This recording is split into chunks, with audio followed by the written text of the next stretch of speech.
Eu sou Mário Persona e essas são as respostas que eu dei aos que me perguntaram sobre a Bíblia. Eu costumo receber com frequência mensagens perguntando se as duas testemunhas de Apocalipse seriam Enoque, Moisés, Elias ou algum outro personagem da Bíblia, ou talvez até o Antigo Testamento e o Novo Testamento. Aí, nesse caso, fica até difícil saber como é que poderia o Antigo e o Novo Testamento aparecerem na Terra, morrerem e ressuscitarem depois, que é o que acontece com as duas testemunhas. Alguns também acham que seriam dois grupos de pessoas ou até dois conceitos ou formas de se testemunhar, o que acaba também sendo uma confusão. O fato de serem duas tem a ver com o testemunho, que na Bíblia exige um mínimo de 2 pessoas para ser dado. Pela boca de 2 testemunhas ou pela boca de 3 testemunhas se estabelecerá o fato. Isso é dito em Deuteronômio 19:15.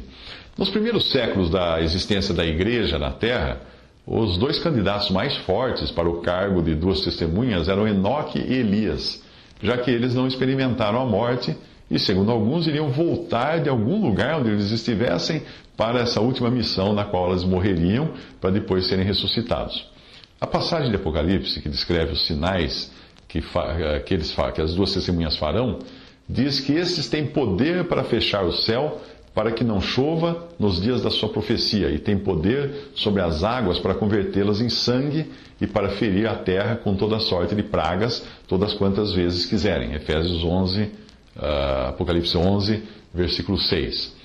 Isso colocaria na lista de candidatos Elias e Moisés, porque esses foram os sinais que eles fizeram quando estiveram na terra. Alguns dentre os adeptos da teologia do pacto, que não conseguem diferenciar a igreja de Israel, acreditam serem 2 cristãos, porque eles não entendem também que a igreja, não haverá cristãos na terra nesse tempo, membros do corpo de Cristo, porque a igreja só aparece em Apocalipse até o final do capítulo 3, quando então se dá o arrebatamento, talvez tipificado até pela chamada de João para subir ao céu, e a igreja só volta a reaparecer no final do livro de Apocalipse. Apocalipse é na sua maior parte é sobre Israel e o mundo, aqui embaixo. Então não poderia ser cristãos, ou seja, membros do corpo de Cristo, essas 2 testemunhas. A Wikipedia diz que algumas seitas dão a personagens iminentes do seu meio, da própria seita, a honra de serem essas 2 testemunhas. Para os adventistas seriam Uriah Smith e Ellen White. Para os mormons seriam 2 profetas daquela seita em missão aos judeus, possivelmente 2 membros do alto escalão daquela religião, ou até mesmo o falso profeta Joseph Smith e seu irmão Hyrum Smith. Claro que eles não chamam de falso profeta. Mas a resposta para essa dúvida é muito simples. Quem são as 2 testemunhas?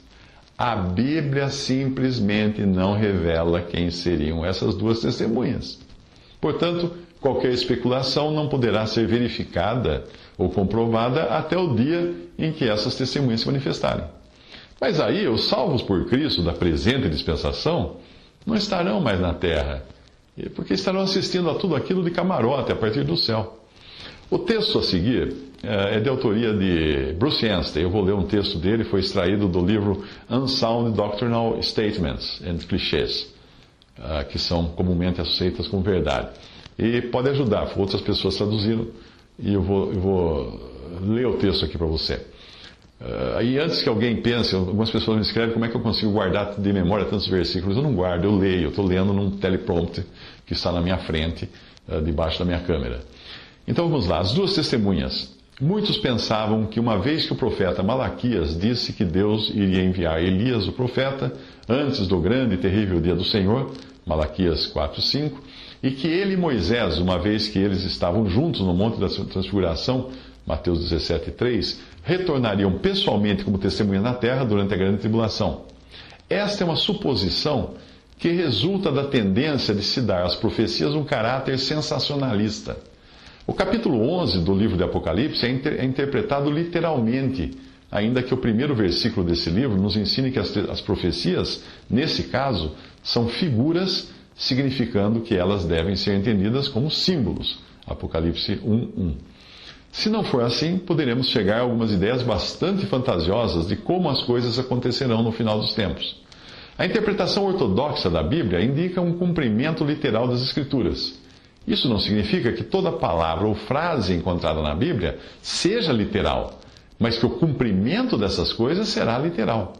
O Espírito de Deus usa muitas figuras e símbolos na palavra para simbolizar coisas que são literais. Por exemplo, a Escritura fala de sol, do sol não brilhando, e as estrelas caindo do céu, Mateus 24, 29. Isso não pode ser entendido literalmente. Se o sol parasse de brilhar, toda a vida na Terra morreria. Além disso, a maioria das estrelas são milhares de vezes maiores do que a Terra. Se uma delas fosse cair na Terra, a Terra seria imediatamente destruída.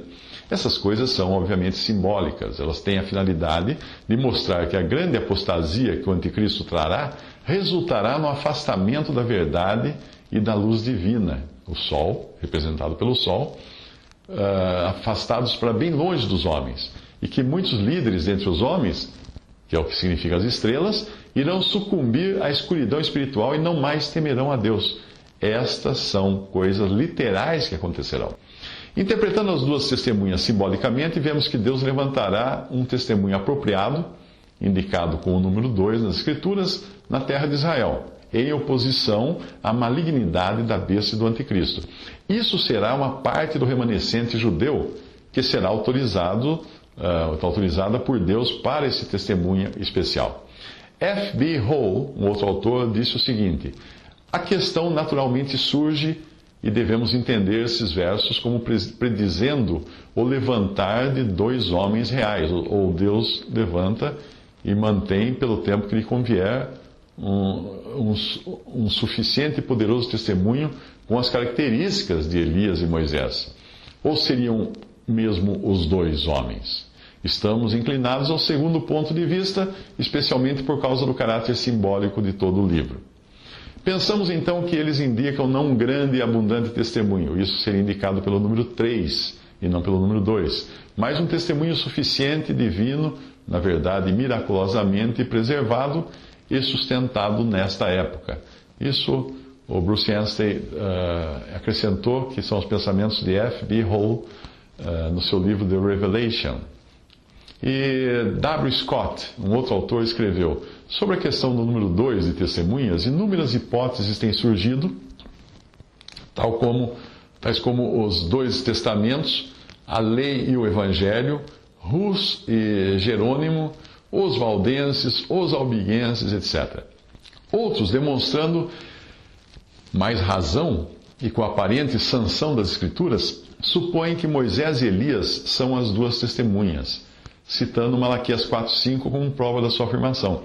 A frase desse versículo, lembrai-vos da lei de Moisés, meu servo, não implicaria na presença pessoal do grande legislador nas cenas dos últimos dias, enquanto que no versículo 5 parece realmente uma declaração expressa de que o distinguido profeta deve novamente aparecer na Palestina. Eis que eu vos envio o profeta Elias antes que venha o grande e terrível dia do Senhor.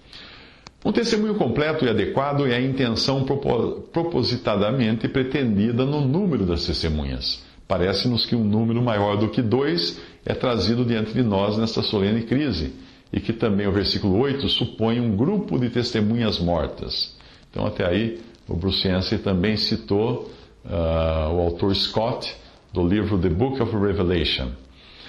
Continuando agora o Bruce Anstey, essa questão foi submetida ao editor da revista Help and Food, com a pergunta: por gentileza, você poderia explicar o significado das duas testemunhas de Apocalipse 11:3? E aí veio a resposta: nós acreditamos que eles são o fiel remanescente judeu que Deus levantará durante a segunda metade da última semana de Daniel, o tempo da grande tribulação. O número 2 não é necessariamente literal, mas revela um testemunho adequado, assim como a lei exigia. Assim como foi com Moisés e Elias, cujo testemunho foi em circunstâncias semelhantes, ainda que o rei já estivesse longe, eles estavam em humilhação e sofrimento. Então isso foi tirado de Help and Food, volume 19. Agora, extraído tudo isso que eu falei aqui, foi extraído então do livro Unsound Doctrinal Statements and Clichés, de Bruce Anstey. Como se pode ver, não existe nenhuma opinião que seja certeira sobre quem seriam essas duas testemunhas. E a gente deve ficar assim quando a palavra de Deus não nos mostra com certeza, porque alguém lá nessa época vai saber identificar e dizer assim: ah, veja só, esses são as duas testemunhas. Visite respondi.com.br. Adquira os livros ou baixe e-books. Visite 3minutos.net. Baixe o aplicativo.